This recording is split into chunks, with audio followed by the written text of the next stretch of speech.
there's a really empowering 40, 50, 60 moment where you say, I don't want to be mean. I can be generous to the whole planet. I just don't want to give everything up for this person just to make this work because I'm desperate.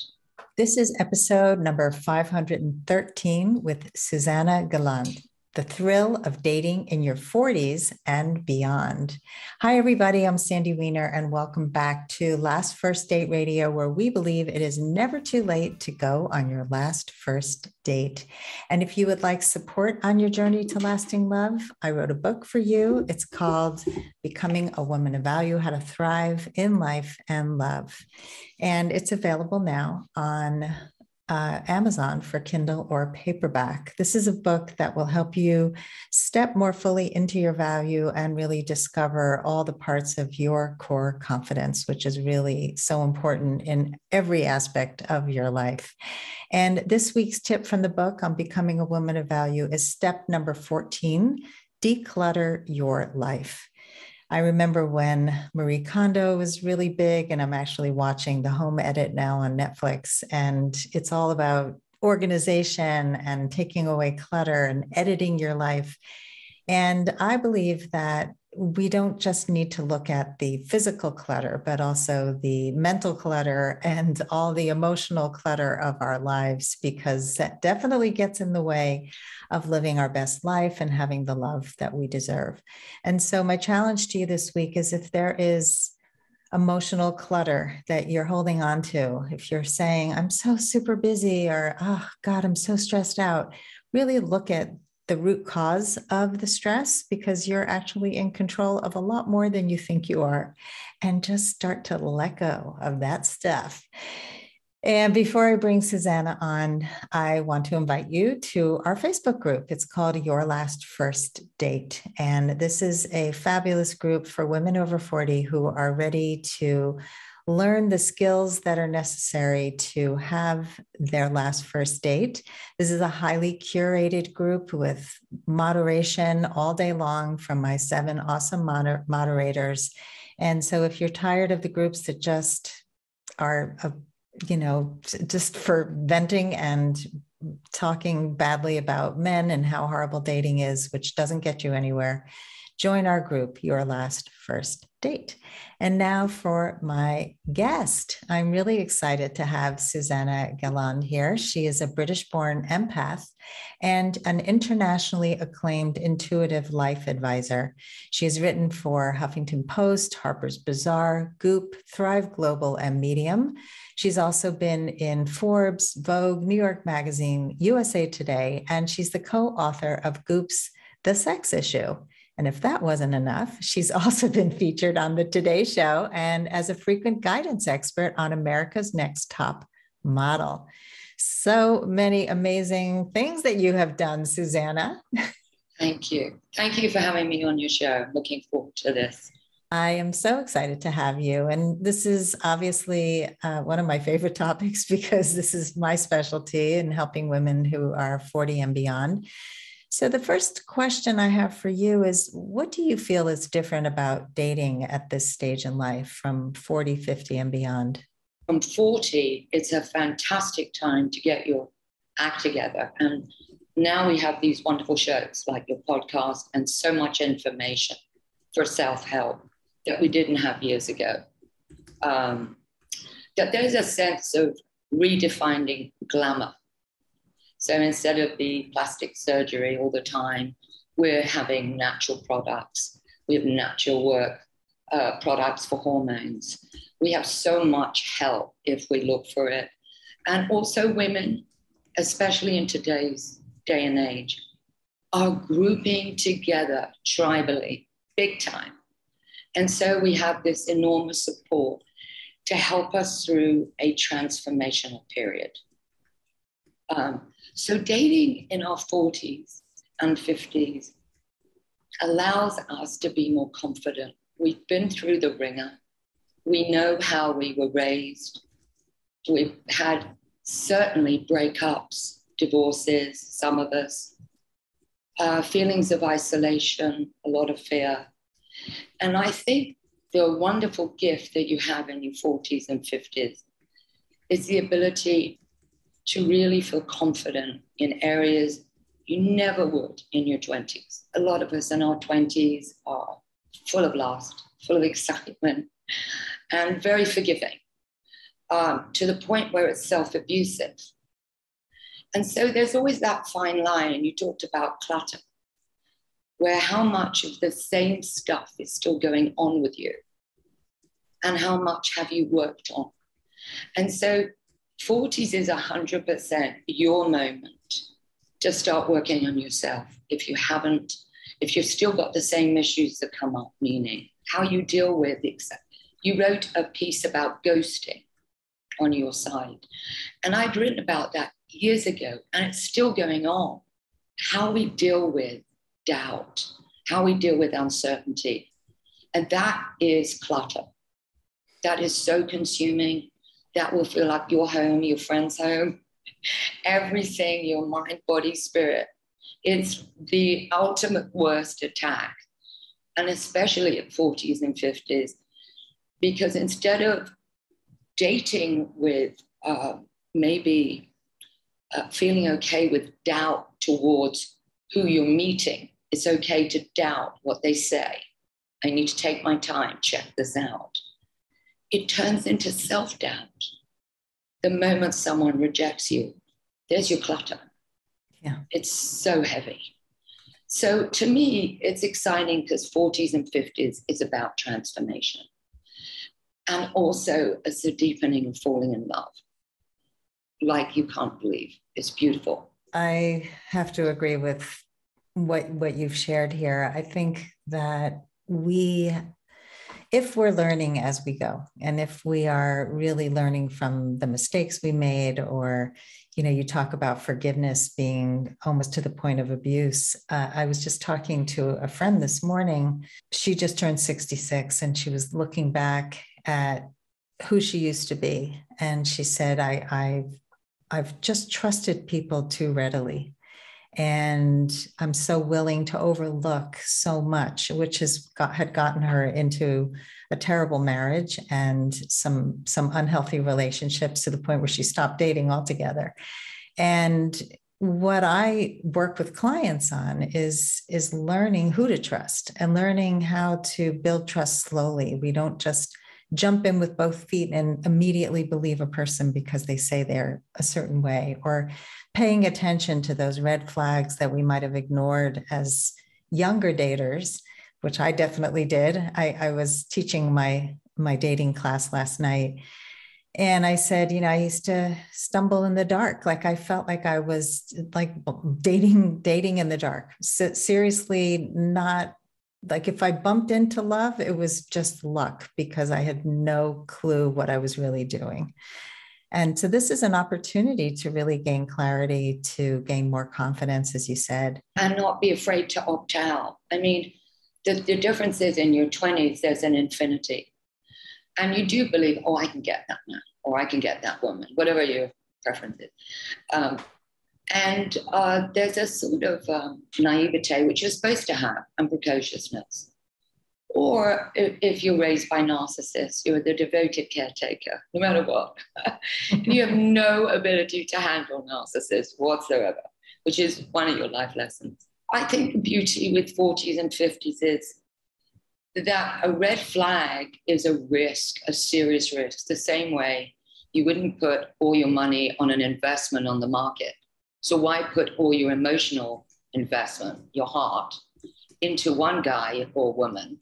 You don't know, if they're telling the truth.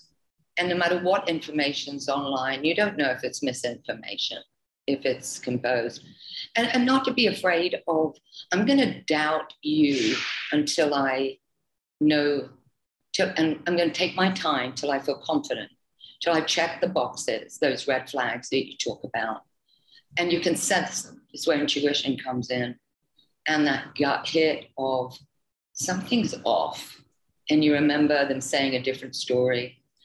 And I think there's so much to look at nowadays, not to depress us, like the Tinder Swindler that was on Netflix. And falling in love. I don't know, there's another show about getting married. I haven't finished it. They're sitting in pods, getting to know, falling in love.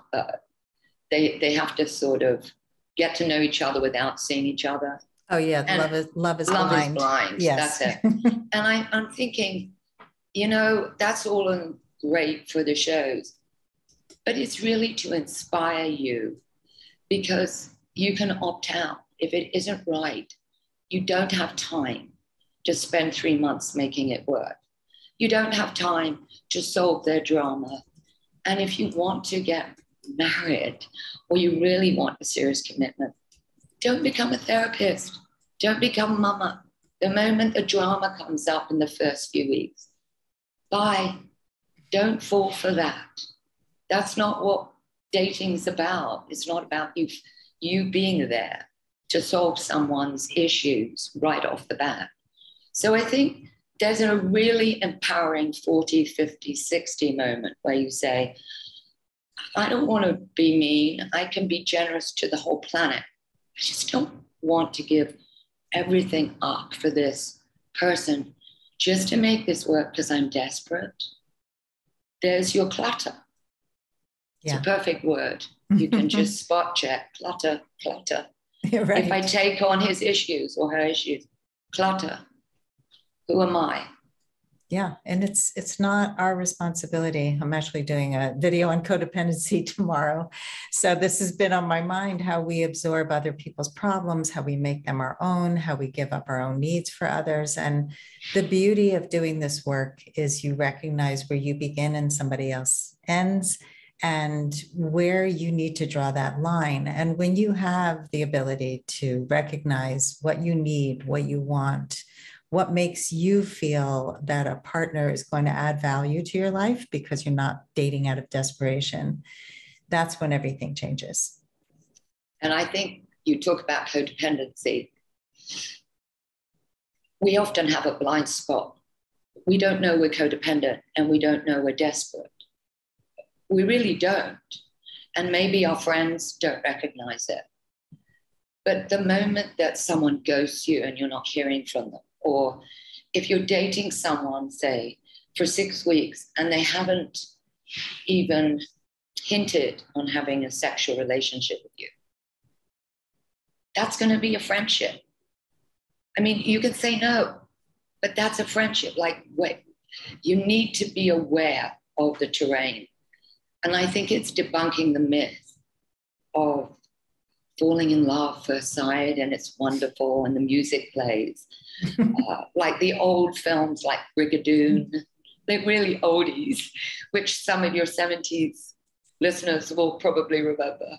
But I was raised by a dad who was a ham. So I watched all these wonderful movies in London. And they're gorgeously romantic with Gene Kelly and all the music and Sid Charisse. This is absolutely no relevance to today whatsoever, except if you're remembering Gene Kelly and you're sitting with your great grandma or someone. Right. But even the movies from today are not that different. We still have the same false love stories. Right. They're not as schmaltzy, but they still paint a picture of the beautiful romance and the fireworks. And hardly anyone talks about the actual work of a relationship once you get into a relationship, which is where all the deeper work happens and all the amazing stuff happens. But I want to go back to something you said, which was trusting your intuition. People like you and me who are empathic and really know ourselves can trust our intuition. I find that a lot of people don't know the difference between intuition and a gut fear response. And so would you share the difference between the two? Yes. And if you don't mind, I'd just like to give a teeny intro so somebody might go, oh, what? So they understand it's built in.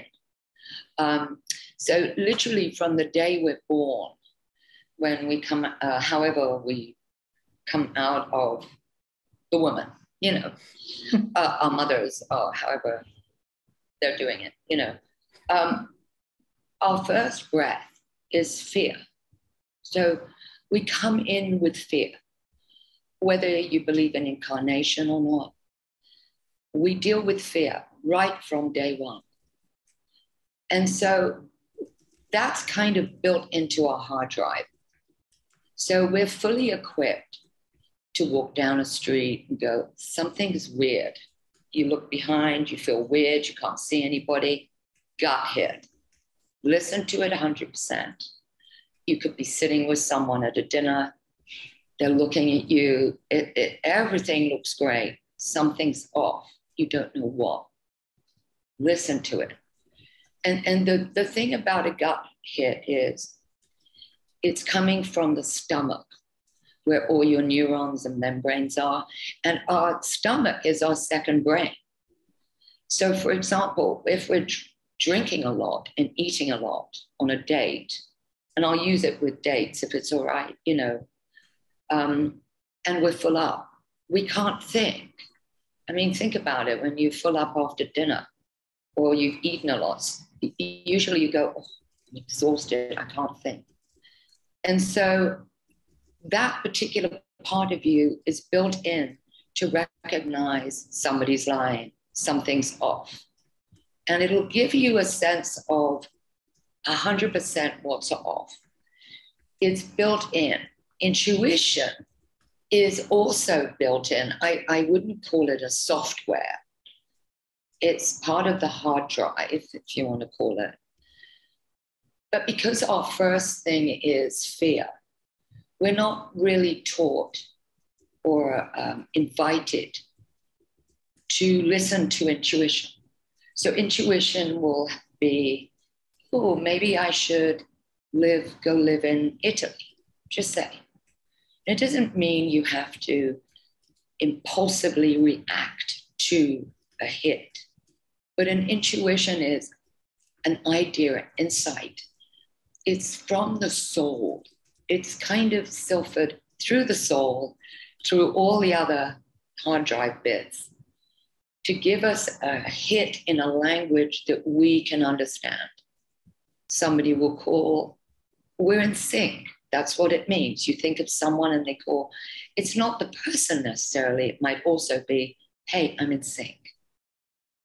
I want an elevator. Wow, it's just there. That's a great time to manifest. You're in sync. So intuition will give you insights. It's extremely natural, beautiful, non-invasive, and allows you, it's a key step for transformation. Gut hits are alarms that go off to stop you falling down those rabbit holes.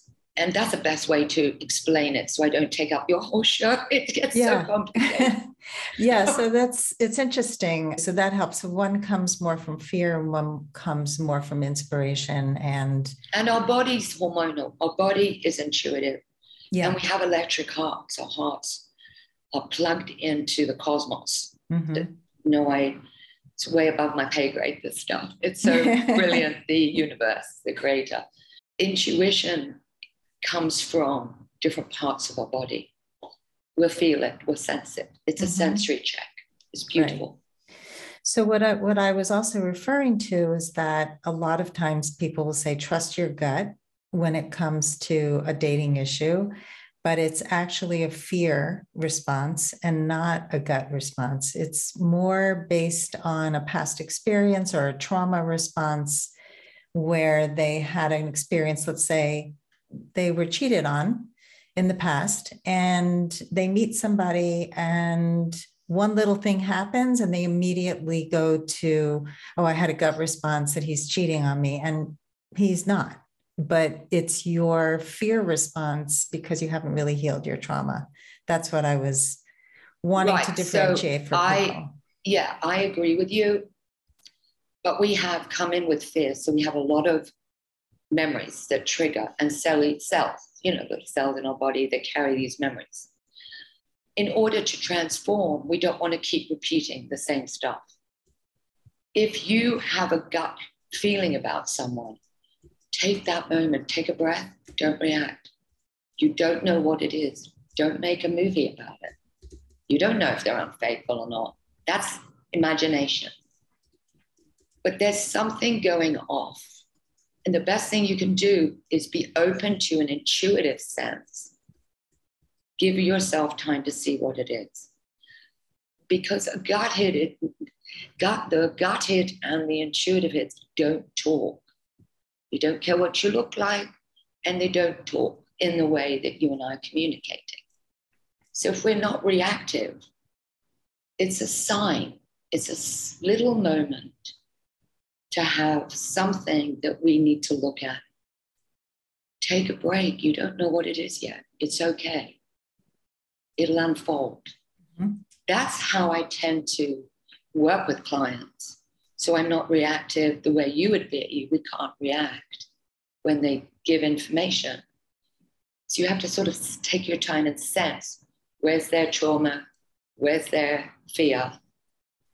And what are they trying to tell themselves? Is it for them, or is it for the person they're concerned about?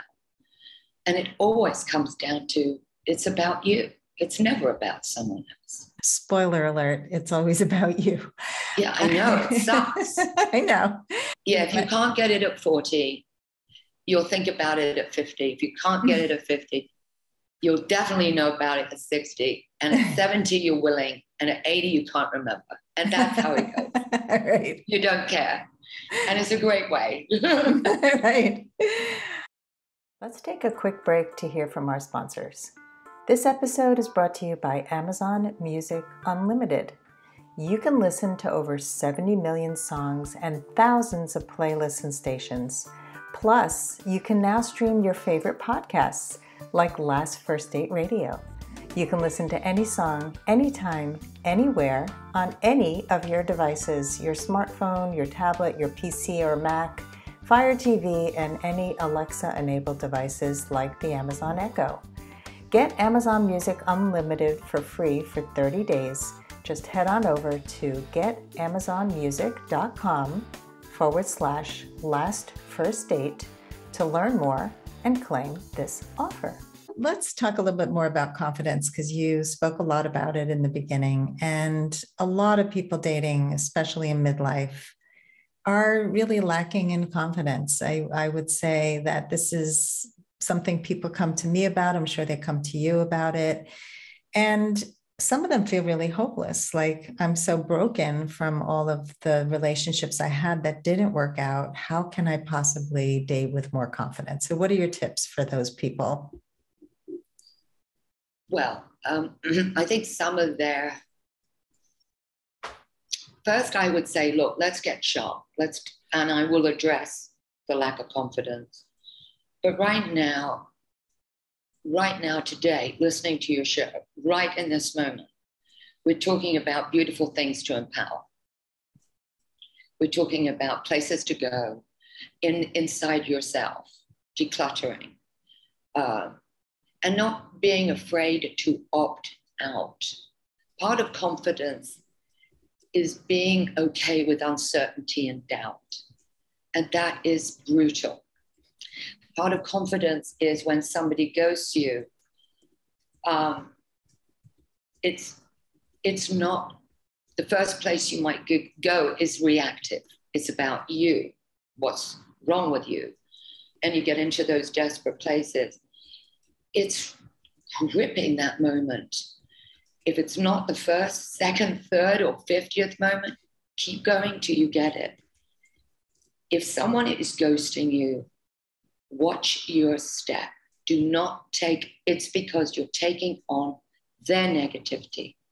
If they want to ghost you, they want to abuse you, it's their negativity. You're reactive and receiving it. You don't want it.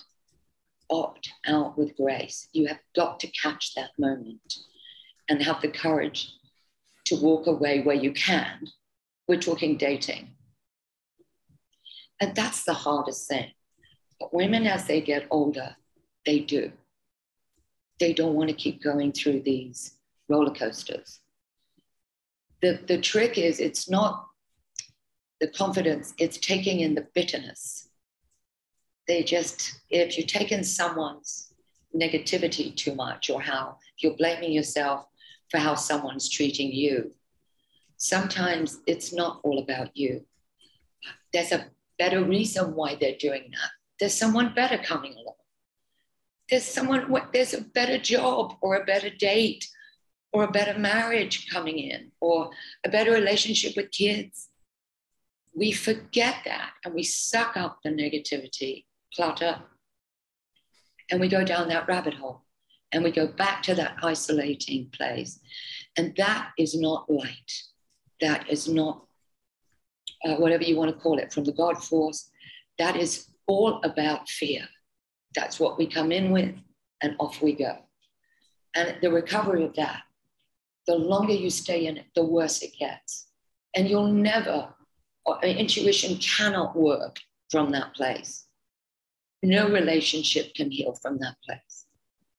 So you've got to bring yourself back to center. Then you can deal with that person. Or not, your choice. I mean, it's making tough black and white decisions, and it's serious stuff. This is not, I'm not saying this lightly. Like, wake up, this is a serious issue. You do not want to hurt yourself. Yeah, no, it's such an important reframe of how people usually respond to these things happening.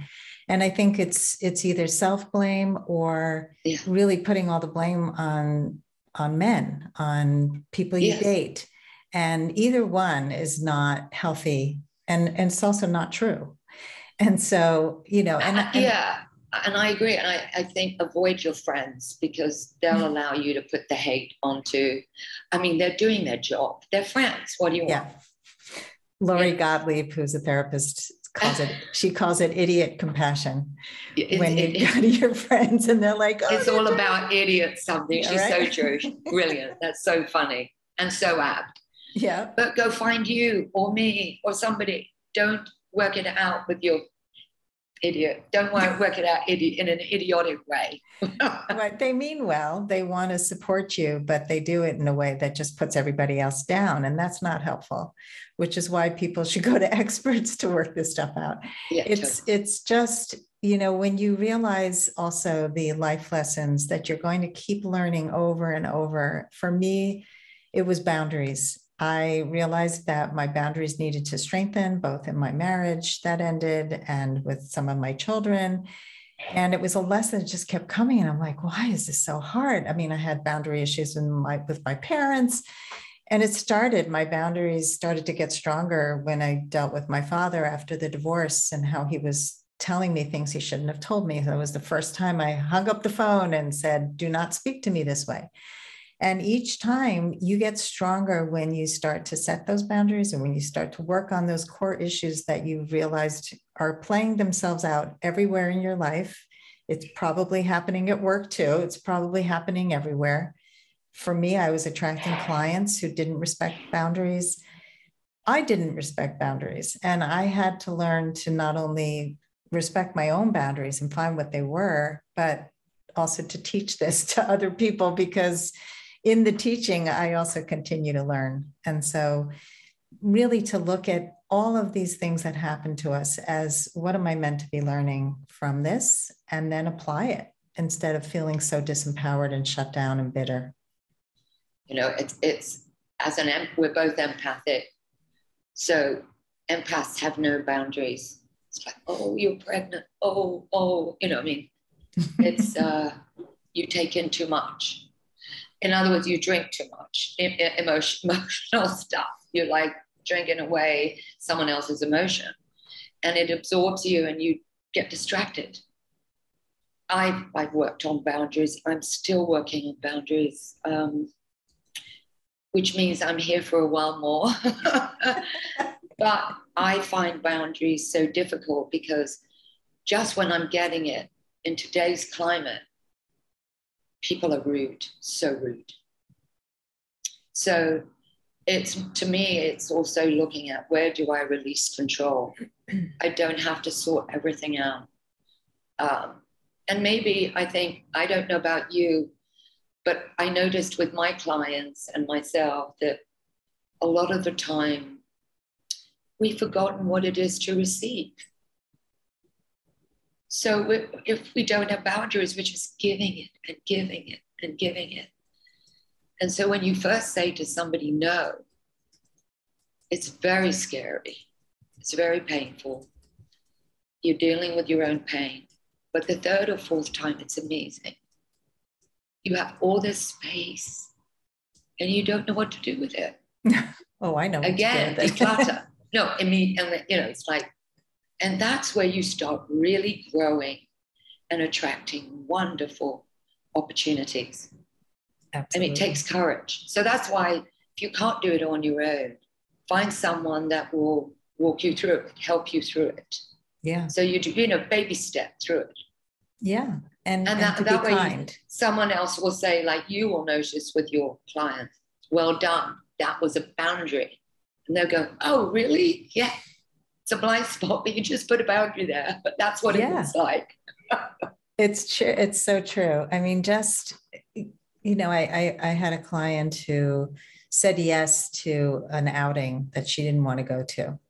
The person called her at work and she didn't want to be talking to them at work, but she didn't have the boundary to say, this isn't a good time. Let's talk about this later. And so she answered the phone, had the conversation, which already was a crossing of boundaries for her, and then said yes to something she wanted to say no to. And so I said, you can have a do-over. You can go back and tell them, you know what, I said yes too soon. This really doesn't work for me. Thank you so much for thinking of me. Let's take a rain check. It's kind to yourself and it's kind to others. And I always tell people, how would you feel if somebody went with you somewhere and they really didn't want to be there? And the whole time you're feeling their energy of, I don't really want to be here. That's what you're doing when you say yes to something you don't want to do. Yeah, I mean, I think it's excellent. To me, what you've just brought up, I think is it's the crux of it all, because you're working against yourself. So if you don't deal with it, eventually your life will get so ugly that you have to. So painful. You just have to. It will hit you every which way until you have to have the courage to deal with it. I mean, if you don't, you're going to be sitting, like you said, with someone that doesn't want to be with you. And you're sensing this is gut feeling, something's off. You'll go and make a whole movie on that they don't like me, they're unfaithful. It's got nothing to do with that. Maybe they need to be with their mother who's having an operation. They didn't want to let you down. It doesn't always have to be bad. You just won't know how to read it. Mm-hmm. And a lot of times it's just, you need to be by yourself. Like you haven't taken the time to recharge. It has nothing to do with being with anybody but you. It's always about us. Yeah. I mean, one of my gifts is I can remote read. Like when clients come, they'll show me a picture and I'm able to do a sense check on what that person's habits and behaviors are. Not to come up with something negative necessarily, but to give insights for them, to strengthen, and to have a comprehension or understanding of what's really going on. And what's really going on is completely different from how they see it. Mm-hmm.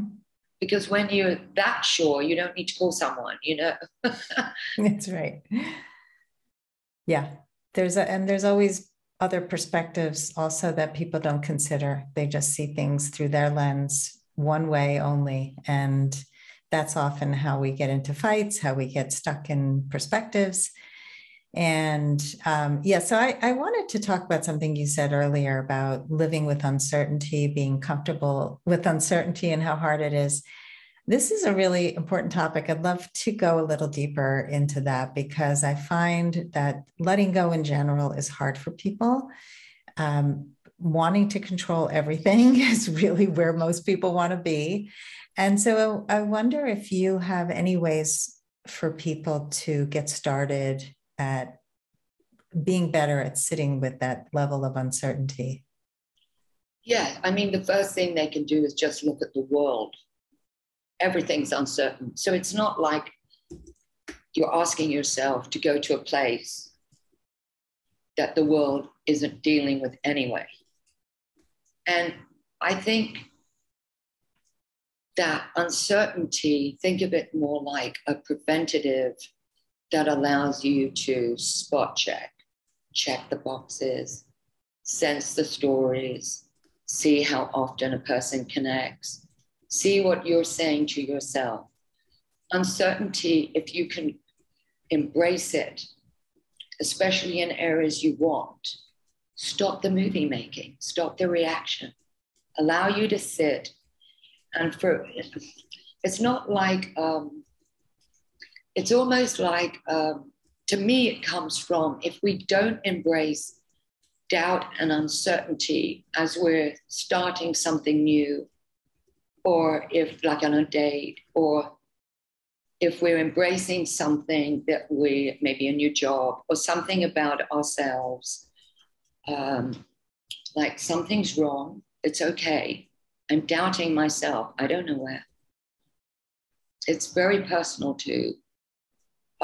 It's about distrust, but it isn't cynical. It's actually empowering. We have a right to doubt someone's story. We have a right to not believe somebody in a very profound way, not to hurt someone, not to be feel disheartened. It's to use it as, this is great. I'm going to embrace this because this helps me check the boxes and take my time, being okay on my own, taking that breath, recognizing how my body feels, and keeping my boundaries, my goals. Otherwise, I'll go down that rabbit hole again. And it allows you to sort of pivot slowly where you need. Just check it. I think years ago, the word doubt and uncertainty were painful words.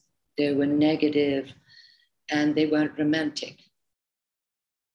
I think before we even get to a place where we commit, we should use that so that we can recognize our senses. We can connect better with ourselves. And then we can be more generous with others. I mean, trust you. Just have a little doubt with that person. But remember, if you trust yourself, you'll know. So I think about that often with insurances people sign, to prenuptials they've signed in the middle of divorce, commitment and a promise from a parent when they let you down. So many things. And again, it's not about them. It's strengthening your inner trust. Mm-hmm. Being okay, calm and quiet so you can sense it. It's a really hard thing I'm asking people to even think about. But it's essential, even if it takes a while to grasp it. It's your best friend.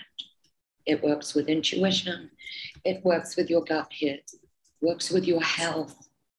So mind, body, spirit. And it brings in more light. You have space.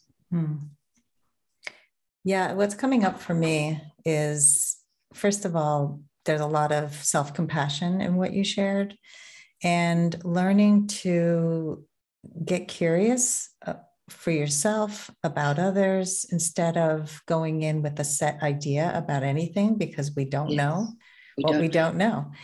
And trusting ourselves, which I think is one of the hardest things. It's probably the goal of coaching always, is to have people start to trust their own ability to make choices for themselves, not to rely on a coach or anybody else in the end.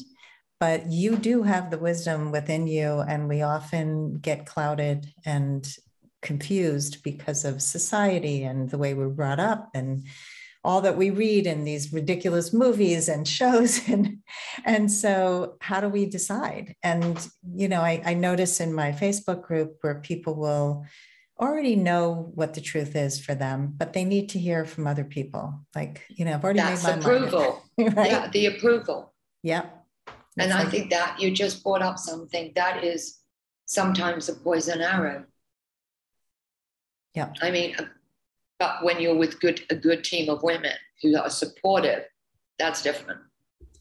Right. So in my group, I have very strict guidelines so that people are not allowed to, for example, if somebody reports that a man did something, they're not allowed to say, what a jerk, he's an idiot. Next, what a narcissist. No labeling, no man bashing, none of those things, because that, first of all, that we don't even know this person. This is just somebody else's reporting.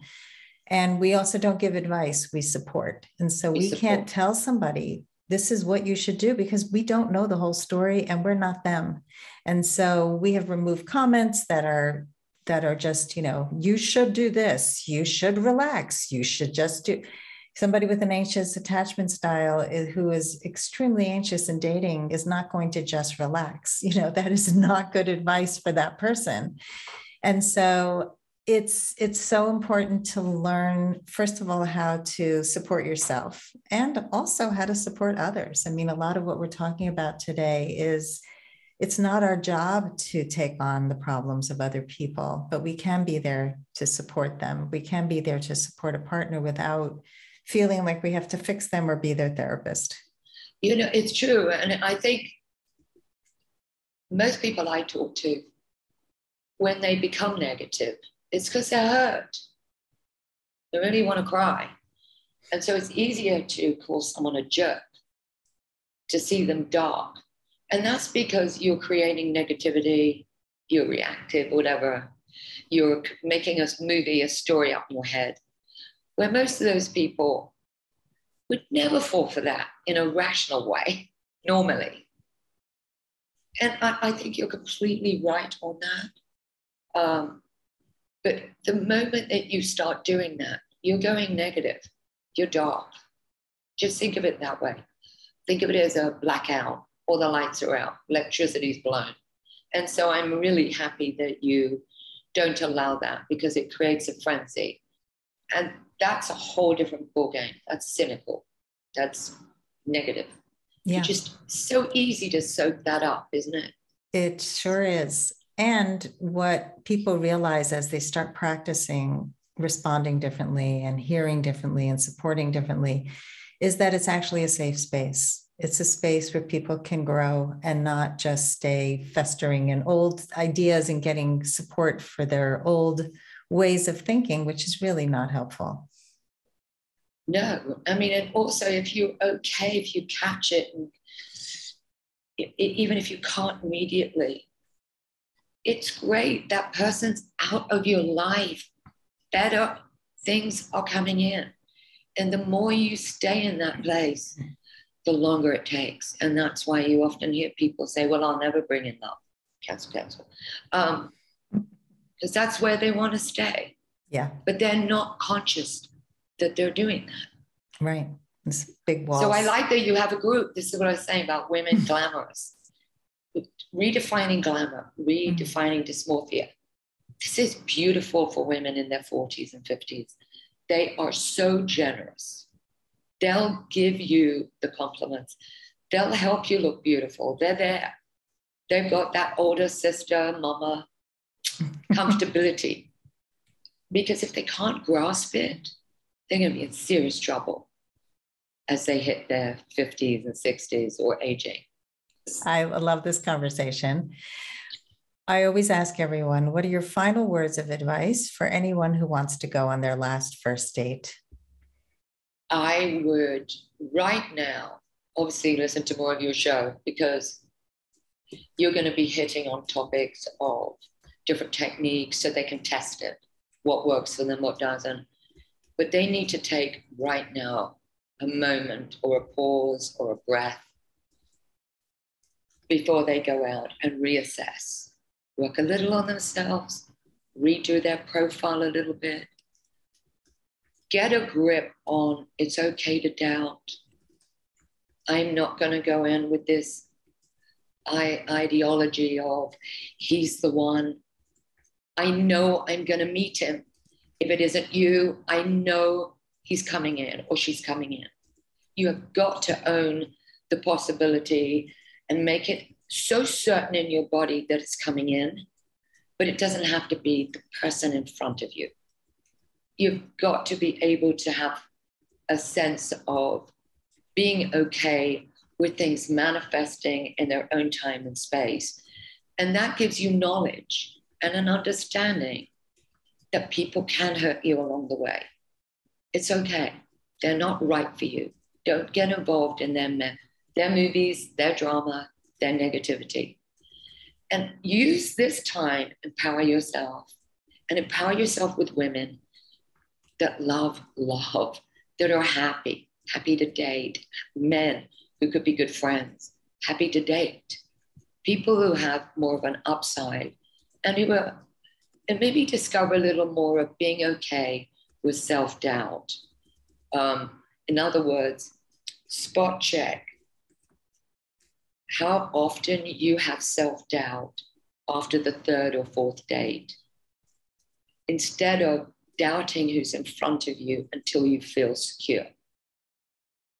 Like, catch your own self-doubt, because that's a blind spot. That can take you down a rabbit hole.